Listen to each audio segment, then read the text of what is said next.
Everybody wants to have work-life balance. I've heard people say, you know what, you got this, this, and this, pick 2 out of 3. So how do you find that balance? And is it true that sometimes there's going to be sacrifices?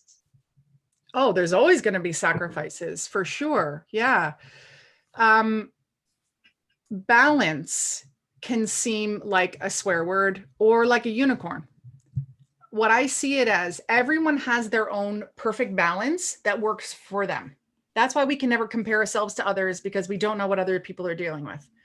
But you must have balance, not just in your work and your life. You have to have balance in your whole life. Now, I'm making a circle motion because I use the Wheel of Life, which is a professional coaching tool. Mine has 10 areas.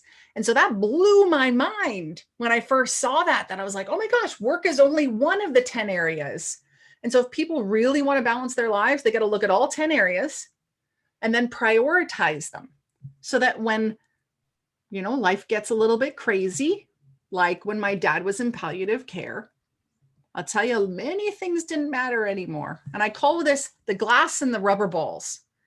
So if you imagine juggling, people that are overwhelmed are juggling. And when life gets crazy, you have to think which of these priorities can drop.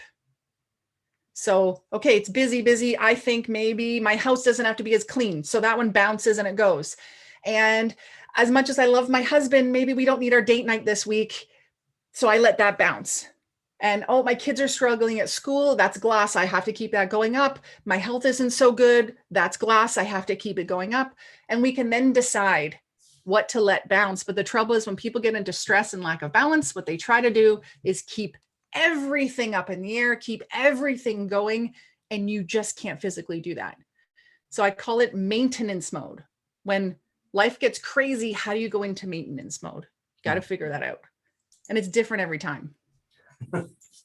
So how is success like a wedding cake? Oh, it's layered. It's so layered. And success seems all sweet and lovely on the outside. But if you really want the right success in the world, you need to go deeper and on the inside, because that's where the real richness and depth comes in. Awesome. Well done.